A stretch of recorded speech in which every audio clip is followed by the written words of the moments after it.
আসসালামু আলাইকুম।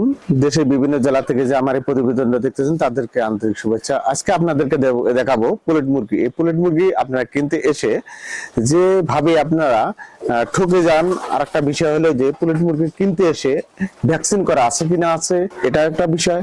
একটা বিষয় হলো যে মুরগিটা সুস্থ আছে কিনা আছে, এটা একটা বিষয়। আপনাদেরকে সম্পূর্ণরূপে আমি এই তথ্যগুলি আজকে আপনাদের সামনে তুলে ধরবো। যেমন পুলেট মুরগি কিনতে এসে আপনারা কখনো এই ভুলটা করবেন না যে আপনাদের যে পরিপূর্ণ যে বয়সটা আছে সেটা সঠিক পরিমাণ আছে কিনা আছে সেই বিষয়কে আপনাকে জানতে হবে। আর একটা বিষয় হলো যে পুলেট মুরগি কিনতে এসে ভ্যাকসিন করা আছে কিনা আছে সেই বিষয় জানতে হবে। ভ্যাকসিন এটা কতগুলো করা আছে, সেই সম্পূর্ণ এটা কি কি ভ্যাকসিন করা আছে সেই বিষয়কে যেখান থেকে মুরগিটা সংগ্রহ করবেন অবশ্যই তাদেরকে ভালো করে বুঝিয়ে বলবেন যে কোন ধরনের আপনি লোকাল ভ্যাকসিন করছেন না ইন্টারভেটের ভ্যাকসিন করছেন। যদি বলে যে ইন্টারভেটের ভ্যাকসিন করছি তাহলে এটা সঠিক সঠিক পরিমাণ মতো আপনার মুরগিটা দীর্ঘস্থায়ী আপনার বেঁচে থাকবে আর কি। আর মুরগিটা যখন আপনি ফার্মে তুলবেন অবশ্যই ভ্যাকসিন করা না থাকলে আপনার কখনো এই মুরগিটা কখনো বাঁচাইতে পারবেন না। মুরগিটা বাঁচাইতে গেলে অবশ্যই এটাকে ভ্যাকসিন করা পরিপূর্ণভাবে থাকতে হবে।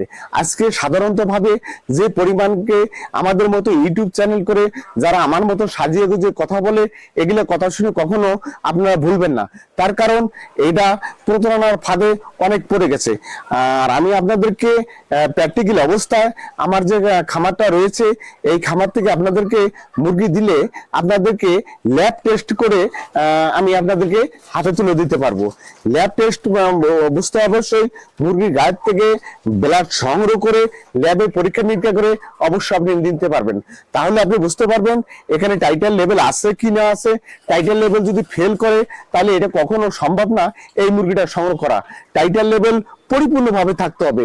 টাইটাল লেভেল যদি না থাকে তো অবশ্যই আপনি বুঝতে পারবেন যে এটা অসুস্থ মুরগি।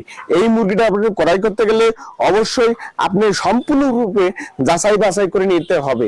আর এই মুরগিটা যদি আপনি যদি জাত সম্পর্কে একটা কথা আছে যে কোন জাতের মুরগিটা আপনি নিলে দীর্ঘ মেয়াদি আপনাকে ডিম পরিপূর্ণভাবে দিবে।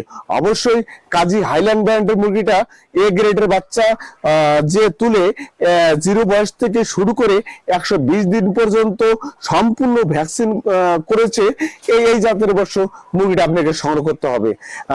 মুরগি অবশ্যই প্রত্যেকটা জাত ভালো আছে।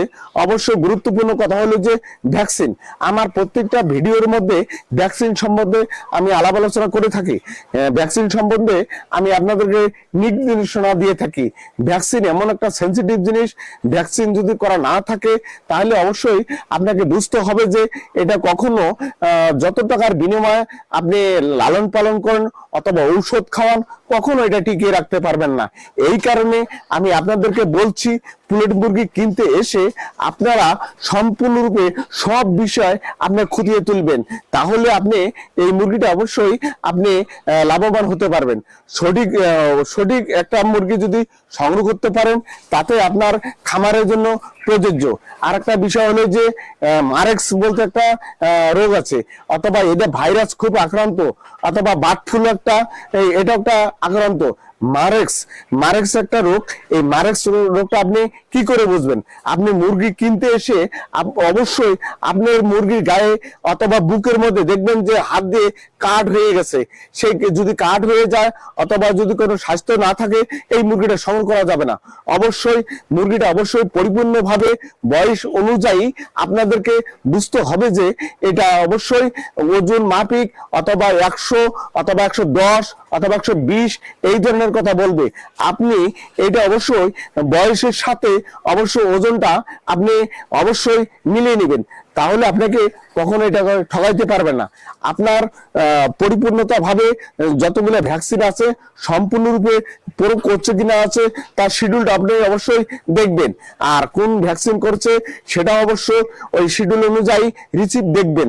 এগুলো সম্পূর্ণ যদি আপনি প্রমাণিত পান তাহলে আপনি অবশ্যই মুরগিটা সংগ্রহ করবেন। আমি ভিডিওটা না বাড়িয়ে আমি এখানে শেষ করছি। কোন এক সময় আরেকটা ভিডিও নিয়ে আরো কিছু আপনাদের তথ্য জানাবো। খুদা হাফেজ।